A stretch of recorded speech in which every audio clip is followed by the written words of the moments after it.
Good afternoon, everyone. Welcome to Trail Talk. We're so glad you could join us today. We have a super interesting episode for you today. Carrie Cates from the Chickasaw Cultural Center is our very special guest, and I can't wait to hear all of the historical and cultural things that Carrie is going to share with us today. I think it's going to be a really informative episode, and I think you guys are going to love it. Carrie, welcome to Trail Talk. Thank you. Thank you so much for the invitation. I'm excited to be here and share the Chickasaw culture. Oh, yeah, for sure. So we met when you guys came here. You brought some of your dancers from the Cultural Center to participate in an event that we were having here, I believe. Was it last fall? Yeah, it was not too long ago, maybe right at the beginning of fall. That's what you guys had a celebration and we were able to come and bring our dance troupe. It was a really eventful day and knowledgeable on my side too. So I thought that was pretty cool, and come to visit your museum because I had never been there. Oh, pretty neat. Fun. Yeah. And you guys had been closed, I believe. The Cultural Center had been closed. Have you guys been able to open back up now? Yes, we finally opened up. After COVID hit, it was a full year. We were at home and we're finally able to come back, and now we're opening. We're back open, and so it's great just to see a lot of people come back and wanting to learn more. And I actually enjoy it. So really glad to hear that. So do you work with the visitors who come to the Cultural Center? Yeah, I actually am a specialist, but I also am I demonstrate down at the traditional village. We're able to have a one-on-one with the patrons that come in. And so with that, we're able to talk and have that one-on-one with each patron really who comes up and talks to us. So it's really cool. We get all different kinds of people. And so that's really interesting to find out, all these people that want to come and learn about your culture. Right. Yeah. I mean, I think that would be, I love, we talk about the Chisholm Trail Heritage Center, the Chisholm Trail here at the Heritage Center. But that's a part of the history of the land, of this area. It's not a part of, my ancestry. Right. And so I can only imagine how much more the joy is in sharing all about, I've got my notes on here, sharing all about your, your ancestry and the people who are, and the culture that you're hoping to sustain there and all of that, and how much more important that is, I think. It is. It's really interesting because I myself didn't grow up traditional. And so I learned this, reaching out to other people. And also a big part of it was coming on board and working at the Cultural Center and learning from not only my colleagues, but other people here. And so I'd say I'm still learning to this day about my own culture. And then also having to teach it. It's really a blessing. So I'm really grateful to work here. Don't you think that when you have to teach something, you end up studying it so much? And I'm very well known around here for chasing rabbits. I get distracted by something, and so then I chase that and learn about that thing and then about this thing, and I just find myself being more educated than I ever dreamed I would be about historical things. Yeah, that's really how it is. You want to be able to go into depth about what you're teaching, and so you have to do all that study. And then so like I said, I'm also learning as much as I'm doing the research and being able to go out and teach that too. Right. So are you originally from Oklahoma? Yeah, I was born and raised here in Sulphur, in Chickasaw territory. So I've been here for 30 years, essentially.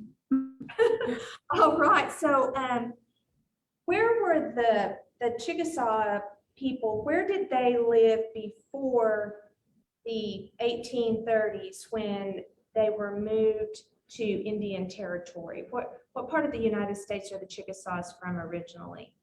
So the Chickasaws, along with the other 5 civilized tribes, our homelands were southwestern Kentucky, western Tennessee, northern Mississippi, and northwestern Alabama. So we were kind of scattered around, but we're known as the southeastern tribes. And with that, it means the southeastern region of the United States. And so that's what we call our homelands before we were removed, as you said, and we came to what was Indian Territory, now Oklahoma. Right. So is there I just thought about this. The 5 original civilized tribes that were brought here, is there a bit of a bond amongst the people of those tribes that's different from like the Plains tribes that were brought here as well? Yeah, absolutely. First. Yeah, there is. I'm glad you brought it up. You know, with our language within the southeastern tribes, it's Muskogean-based language, and so with our stomp dances, our ceremonies, if we were to go to their grounds, we would be able to back them up and singing in our ceremonies because of our language is so closely related. And we're very different in our language nowadays, but it is still a Muskogean-based language. We all practice the stomp dance, social dances. Our clothing is a little bit similar. And so there's a lot of similarities along with being a part of the same region as opposed to, the Plains tribes. Right. Wow, I have really never thought about that until right now. So, your languages are similar. So like the Cherokee alphabet or syllabary that Sequoia came up with, are those sound combinations, are they very similar to the ones of the Chickasaw language then? Nowadays they're not, because there's so much time in between from being so closely related. But as far as the Choctaws and Chickasaws, we were once a tribe, the same tribe. There was a Choctaw brother and a Choctaw or Chickasaw brother, and we eventually split up into different tribes, and that's what we call the Great Migration story. And so with that, there were some people who followed the Choctaw brother, and that's how you get the Choctaws. Then there was a group that followed the Chickasaw brother, and that's where you get the Chickasaw people. Our language with the Choctaws is about 80% the same. So if you get somebody that's a Chickasaw language speaker and a Choctaw fluent language speaker, they're able to understand each other with just a little bit of dialect difference. But with it being so closely related, they're able to understand each other. Right. Well, that's very interesting. I never would have thought about that being the case as either. So can you speak Chickasaw? Have you learned that? I'm in the process of learning it, and that comes along with working here too. My grandpa, he was full-blood Choctaw, and so he would say, words here and there, and just growing up and him saying those words, I kind of caught on to them. And then with him being Choctaw and then coming to work with the Chickasaws, I would say something and they would be like, well, that's the Choctaw way. And so it would be like, well, sorry, I was raised by a Choctaw fluent speaker. And right. But they're so like I said, they're very easily translatable, and so with that we're able to understand each other. But I think that's pretty neat. Too. I think that's great. Your ancestors came here on the Trail of Tears. We call it the Great Removal. The Great Removal. And that's what would all the 5 tribes call it that? We were fortunate enough with our leaders, they were always looking for the future and the ultimate goal of protecting our people. And so, you know, with seeing the future, it was they were forced to make a difficult decision. And what they did was they sold our land to help us make that move towards Indian territory, as opposed to the Cherokees who were forced with no help. And so, of course, we lost a lot of people along the way, but there were harsh winters and harsh summers where it took us, 8 to 10 years because we were able to wait out those harsh seasons with our allocated funds from the government that we've sold from our land. I see. And so do you know about how many Chickasaws came at that time? To Indian Territory? No, I don't know that. I don't know that I've ever really seen that number. Yeah, I don't know if it's something that could be traceable, but I don't know that number. Yeah. So then when you came here, were the people able to continue the same lifestyle as they had been accustomed to living in Kentucky and Tennessee, Mississippi, and those areas? I mean, because obviously everything about this part of the Great Plains is very different from where they were living before. So like, what did that look like? It was very different. I mean, even from the landscape, from the land and farming areas, whereas the soil was very fertile in Mississippi, you can just go and see the different types of trees. And then coming to Oklahoma, where it's very, very rocky. And so, it was a huge change in their lifestyle.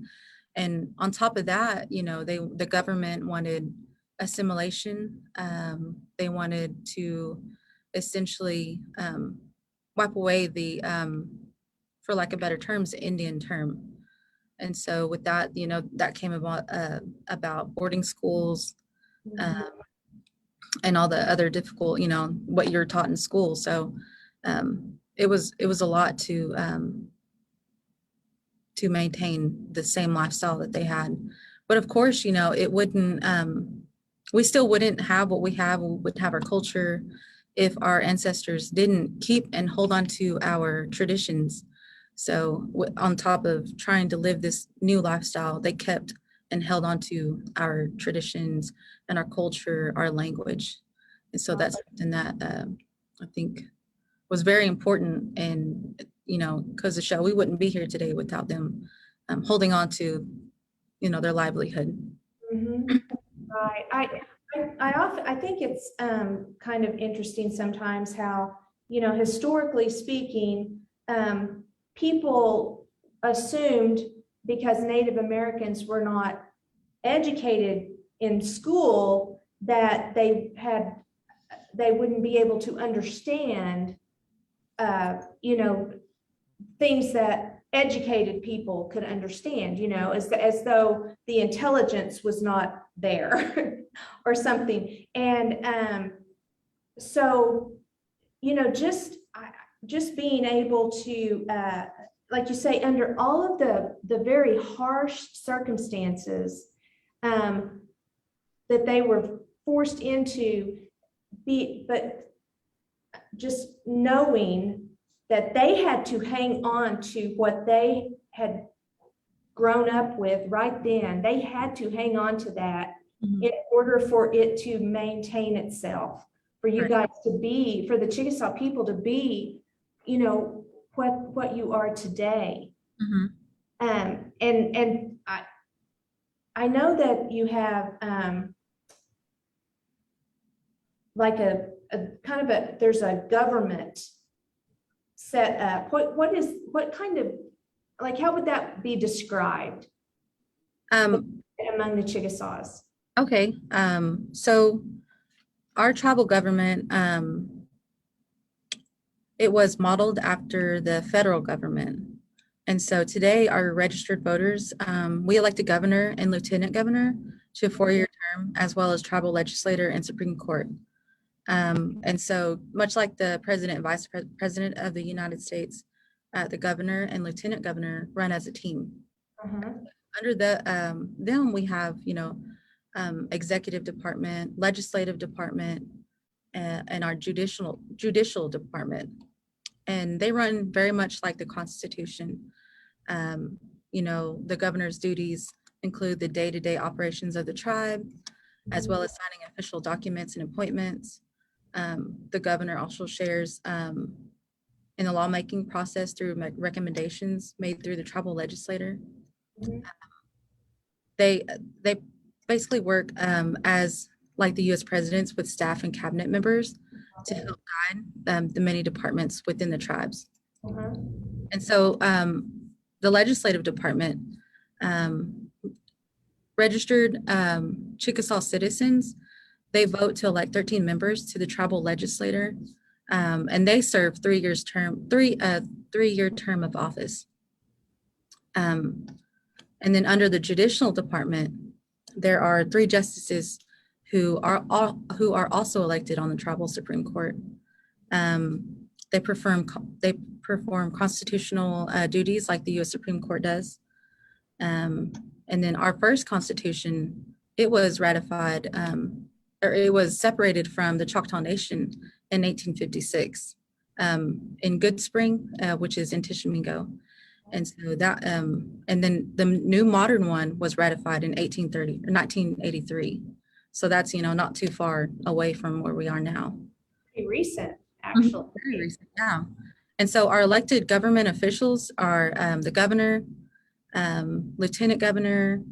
We have 3 tribal Supreme Court justices and 13 members of the Chickasaw tribal legislature, which the 13 members, they serve as the legislators for our 13 counties within the Chickasaw Nation.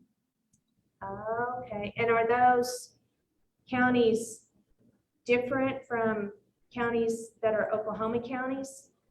No, they're all in Oklahoma. They're actually Oklahoma counties. Yeah. But they're just within the boundaries of the Chickasaw Nation. Mm-hmm. Oh, okay, okay.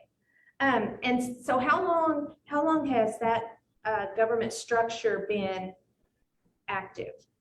Since 1856. Oh, wow. Mm-hmm.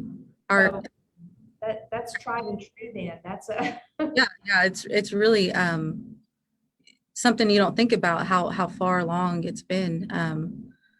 We're still going on strong. I think that shows how wonderful our leaders are.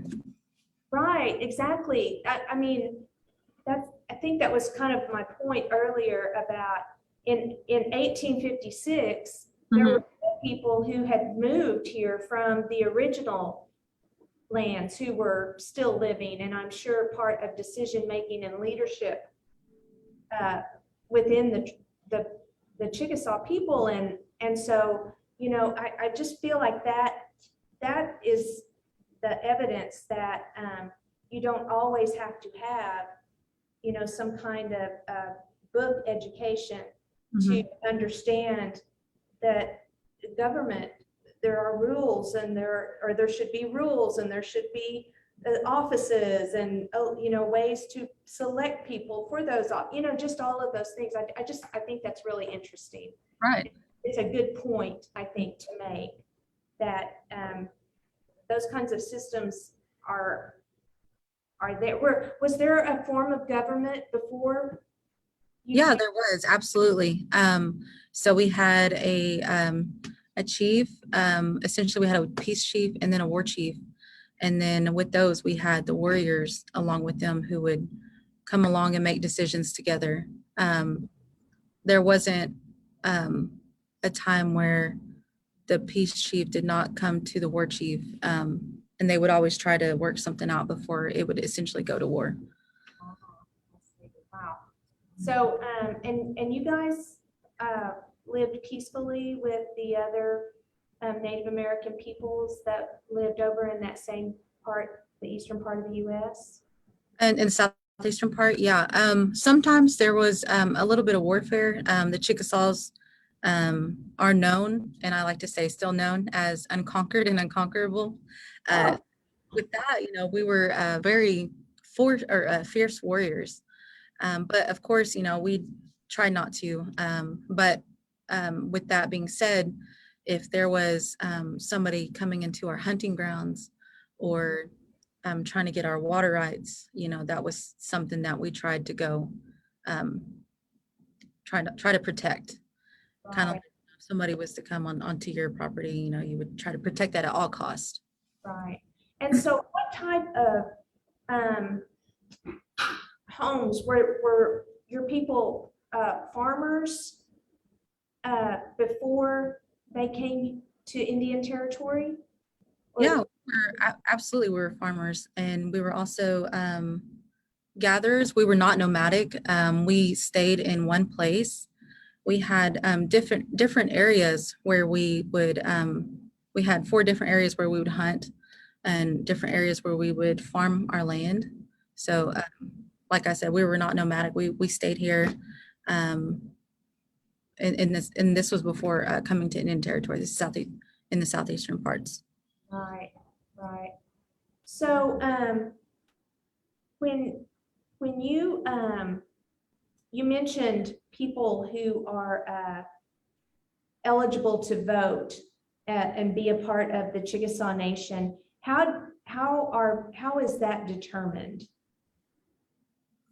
So to be registered to vote, it's just you register the same as you would register to vote in your county. But to be a citizen, you have to have at least one family member identify as Chickasaw. We don't go by blood quantum. It's just somebody in your lineage. Whereas, like if your mom or your dad was. Mhm. Right. And so what I know that one thing I love about that, because Duncan, we are in the Chickasaw Nation. We have there is an office here, Yeah. Duncan, and like a senior citizen center as well. And so what all kinds of services do you, I'll tell you a little thing. I was studying about Pearl Carter Scott Yep. a few years ago, and the book that she kind of helped write, it tells the first part of her story, where she learns to be a pilot, and all the exciting things about that part of her life. And then as a later in her adult years, she became very active in the tribal government and in helping people. She was from Marlow, and helping people in her community get the services that they needed. And I mean, she was really something. I think she was probably a force to be reckoned with. And anyway, so I learned a little bit about some of the services that the Chickasaws are able to provide, but kind of fill that in, because I'm sure I wouldn't know all of them. Yeah, absolutely. I mean, it goes from we are a tribe that really likes to take care of our children and our elders, because without our elders, we wouldn't have what we have today. And then without our children, we won't have a future. And so with that, we have a lot of educational,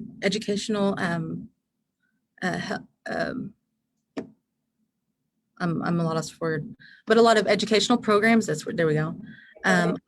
Um, we have a lot of housing programs. I can speak as part as getting educational program. The Chickasaw Nation helped me get through college, get me textbooks. They also help with clothing grants. So that's what they do. They also help with housing. It's very hard to go into depth with their programs, but from a day to day, they're there to help with any kind of program. And so that's our mission statement, was to help all and any Chickasaw citizen. Wow. Well, I feel like that's I mean, for having had kids and raised them and sent them off to college and all that, everything that you said I can just, just kind of taking a little bit of the load off of Yeah. the parents and just giving the kids that little extra bit of help. Um, you know, uh, what a benefit, what a great benefit that is for the people there. And then you said for your elders also, is the housing something that you're able to help them with as well? Yeah, there's a lot of programs that help our elders. We have our storm shelter programs. We have programs that will come in and help them, with, handicap issues. Mhm. If they wanted help just fixing up their house, we have programs that would help them come fix up their house. So as like I said, it's very goes from very small and then to like very big programs, like I said, with education. Right. Wow, I love that so much. I feel like you guys are probably just, people, the Chickasaw people feel so taken care of. Yeah, we are, and that goes to show, like I said, the great leadership that we have and have always have. They always look towards the future, and that's Mhm. something that we can look back on that they have, and we'll always take care of the Chickasaw citizens. Right. So, kind of moving forward, aside from all that for today, like, I've talked to a few other Native American people from different um, tribes, and one thing that they have said, kind of a common thread, is how hard it is right now to get the youth interested in maintaining that culture Mhm. and the customs. Do you find that is the same way with Chickasaw youth?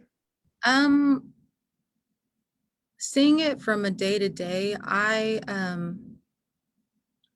don't see it as hard because we're so involved, or we try to get our youth involved. We have a youth stickball team. We have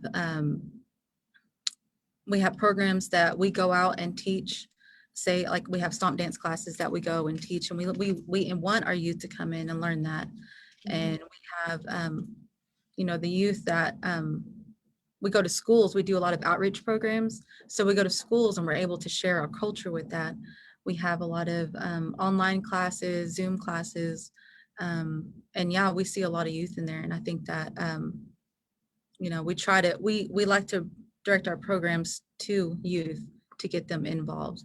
Right. So, like the stickball team, and that is that primarily there in the Sulphur area?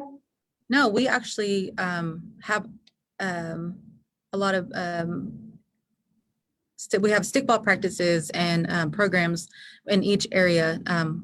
We have one in Oklahoma City area, Ada, Ardmore, Oh, Sulphur. And really it's essentially who wants to like if we get invited anywhere, we'll go out and teach that too. And so mhm. we have a lot of places for um, people to have that easy access to us. Right, right. Wow, that's fun. What great, kind of hands-on creative ways for you to really reach the kids when they're young and Yes. keep that interest. Do you see the language being taught in the homes or carried on, Oh, yeah. like? With our programs, we just started up recently the Chickasaw Revitalization Program. And with that, it's trying to get it's teaming up our fluent speakers because we have, I think now less than 40 fluent speakers. Wow. Um, you know, um, as big as a tribe as we are, we only have 40 fluent. And so with this program, it helps us team them up with people that can also learn to be fluent speakers. And with that, they have a lot of programs within the language department. We have a kids club committee, which we do a lot of language classes on there. We have flashcards at the Head Start and their schools. They have a lot of language in, you know, in almost all of our buildings. We have the Chickasaw language. Right. And so you guys kind of incorporate it into the day. Yeah. Kind of, wow. Yeah. I think that's so important. I mean, Yeah. well, I teach these, mostly elementary age kids. Mhm. And one thing I try to help them realize is that languages that were once spoken by thousands of people, sometimes they're gone forever. They slipped right through their fingers before they even realized what happened. Yeah, And we will never hear those languages spoken again. And that's just such a loss to me. they always say if you do not have your language, then you don't have a culture. And that's why it's so important for us to start that program and get that going, because really without it, we wouldn't have our culture. I just, man, I love it that's something that you guys are introducing to even like Head Start age kids, because I really have come to understand the significance of that, and I just think that's really important. So now that we've kind of talked, and I mean, I feel like we probably hit like about this much of your history. Yeah. There's so much, but that kind of takes us to the cultural center, right? Because that is a place where people can go and kind of immerse themselves into the history and culture of the Chickasaw people. Mm-hmm. So talk to us about, what is a visit to the Chickasaw Cultural Center like? What would a visit be? Kind of give us a rundown of that. Okay, so I would say the first thing that everybody would like to come visit is our traditional village. And what this is it is a replica of our 1700s village, even with the palisade walls. So when you're coming up over the Sky Bridge and you're looking over, you can see the mound, you can see the council house, our summer home, winter home, and our stomp dance ground areas. And so that's probably one of our most visited attractions that we have here. And that would be what life would have looked like pre-removal. Yeah. Mm-hmm. Okay. All right. Oh, wow. That sounds amazing. It is. And of course, we have our spiral garden behind that with a lot of interactive plants that you can touch, smell, and see. And so with that, a lot of kids are interested in that. We also have our exhibit hall, which it goes from before removal all the way up until removal till nowadays. And we have a lot of significant people within the Chickasaw culture or within the Chickasaw culture that we deem as our national treasures, or people who are our culture keepers in there. So there's a lot of information in there. And we also have a Holiso, which is our library that also acts as a genealogy center. So with that, anybody who is enrolled in the five civilized tribes can look at their ancestors. They have to be enrolled in Indian Territory between 1897 through 1907 and have a birth or death certificate. So, but they're able to look that up for you guys, and you don't specifically have to be Chickasaw. And so that's something that we also offer What to a other. great service. That is really something. So does that place stay kind of busy? Yeah, that's probably another busiest place that we have, the Holiso. Uh-huh. It does have a lot of Native American books, so, and a lot of Chickasaw books in there too. Mm-hmm. I think that's great. But yeah. And so in the part where has the history from the pre-removal to present day, are there like artifacts or clothing, or like what kinds of things are in there? Yeah, absolutely. There are replicas of life and what it would be like. We have living or statues of what the Chickasaw people would look like with their dress attire. We have a lot of the just basically a day-to-day of what it would be like before removal, before 1700s, even going back to buckskin dresses and all that. So you're able to interact with that too, because like I said, the language is used throughout our campus. And so we're able to hear the language on that, and you're able to hear our fluent Chickasaw language speakers tell you what this is and tell you what a Chickasaw word is. And so you're not only getting to look at it, you're getting to hear about it in the Chickasaw language. Wow. That's fat. So, like, what's a good length of time that people would want to set aside to come and see, spend there at the cultural center? Well, our hours and our days were open Tuesday through Saturday, 10 a.m. to 5. And we do have our stomp dance demonstrations at 11 and 2 o'clock. I would say any day, any day of the week, really, because we're always there and we're always going to do, we have demonstrations down there. And on the weekends, we have what it would be like in our 1700s. So during the week, it would be in our regalia with our ribbon dresses. And then weekend would be 1700s wear.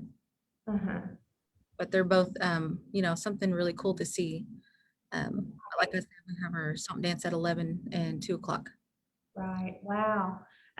So as far as like your the regalia, how does the Chickasaw look different from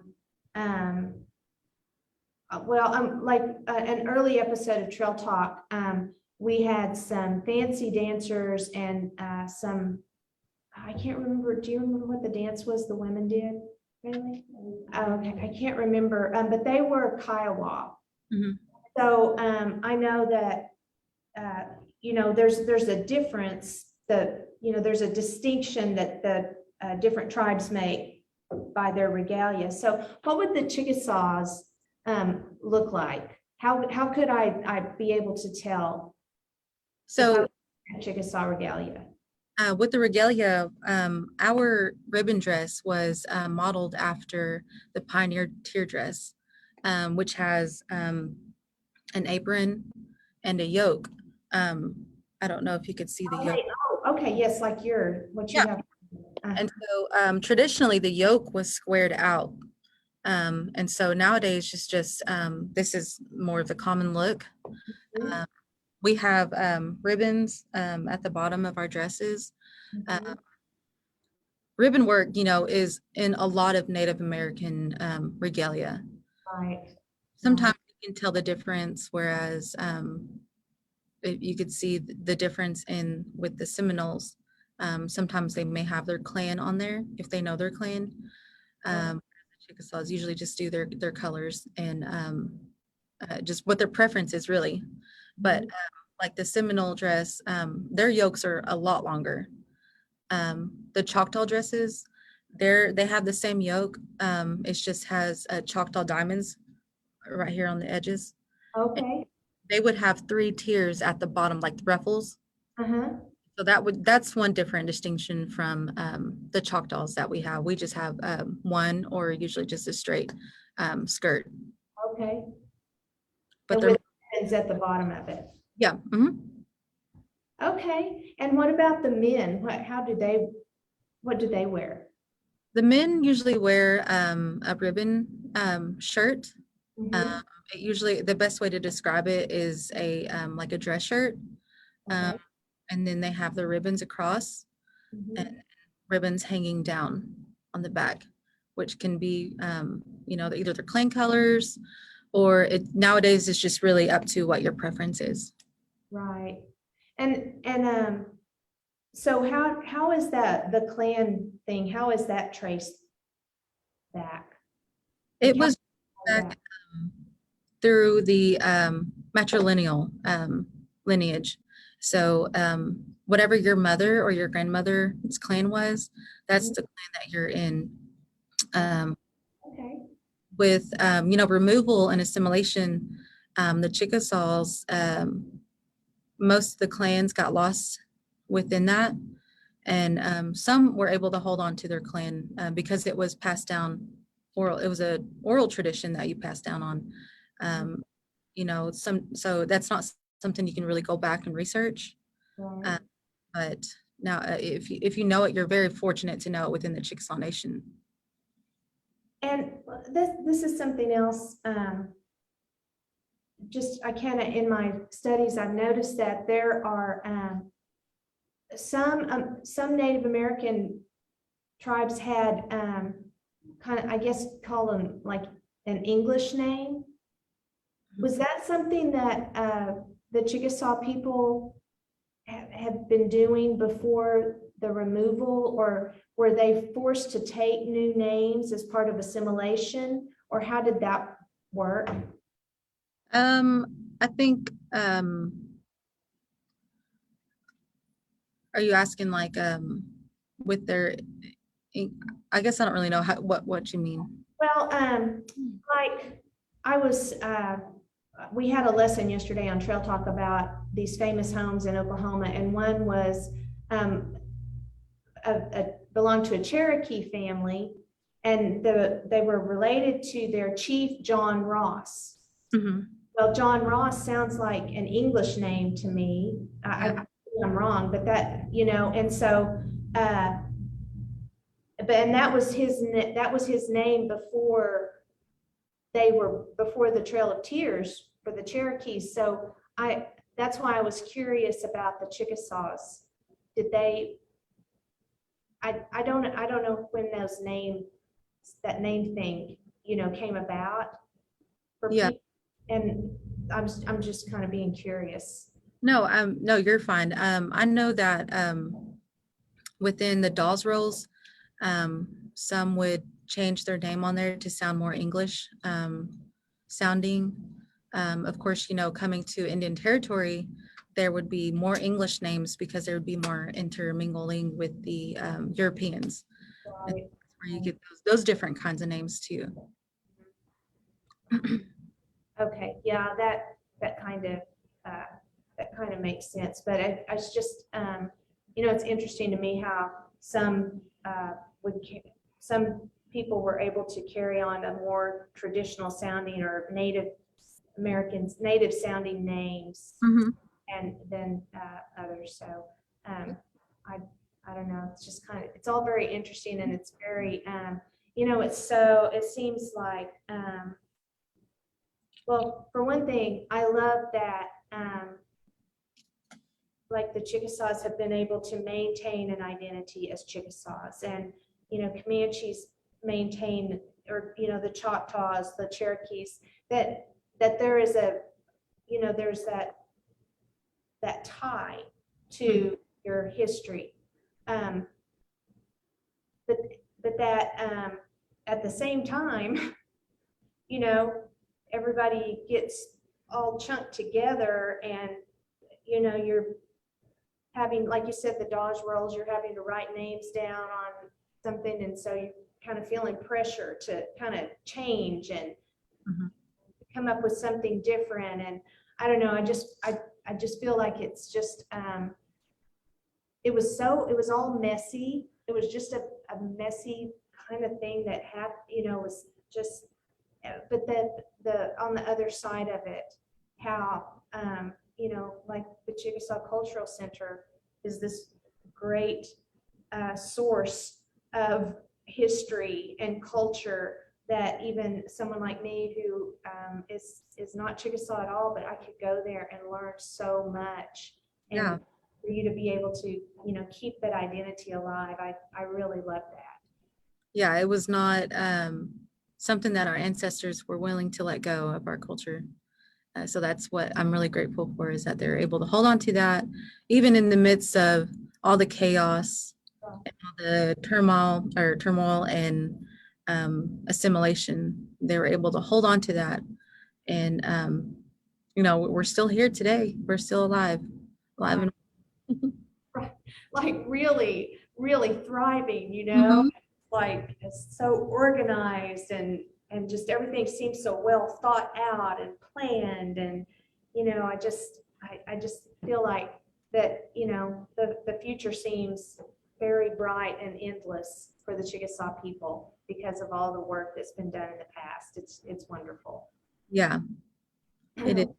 Like I keep saying, it goes to the, you know, back to our leaders, and even before our governor that we have, Governor Enitubby, how they were always looking out for our future. And so that's how we're still here today. Right. So what is your favorite part of working there, Carrie? My favorite part is I love to learn new stuff, and every day I'm learning something new. And so learning that and then going out and teaching that too, I think that's probably my favorite part is learning it, but also, or teaching it, but also learning it at the same time. Because I wasn't raised traditionally, and that's something that I cherish. And now I'm able to teach my daughters and my children that, and I really appreciate that. Yes, I mean, how great that you get to be a catalyst for this Yeah. now. Mm-hmm. That's awesome. That's so great. Well, listen, thank you so much for being our guest today. I hope everyone has enjoyed this as much as I have. I feel like I've had a great history lesson, and I'm pretty excited. In the back of my mind, I've been thinking about how I need to tell my husband we need to go spend a day over in Sulphur. Yes, we do. Yeah, we not only have the cultural center, we have the artesian, we have Bedre, so, and that's on your way from Duncan. Exactly. Yeah. With some chocolate to enjoy on the way. Yes, for sure. Well, thank you again. I hope maybe you guys will be able to come over and join us for a future event that we have here. Oh, for And hopefully if I get over there, when I get over there, I'll see you and be able to say hi. Oh, I hope so. Yeah, you'll have to let me know. I sure will, Carrie. Well, when we sign off, we always say happy trails. So you ready? Yeah, and also I would like to include that, there are over 500 different tribes within Canada and America alone, and we're all different, but the one thing that's similar is we do not have a word for goodbye, simply because that's too final for us. And so, Chickasaw language, we say Chipisalacho Noah, and that means until we meet again. Oh, I love that. I love that so much. Say that again a little slower. Not that I'm going to try to say it. That No, would be you're fine. I know I talk fast. Chipisalacho Anoa. wow. Well, I love that. You know what? Let's just end today's episode with that. Okay. Thanks again, Carrie. We'll see you soon. Thank you.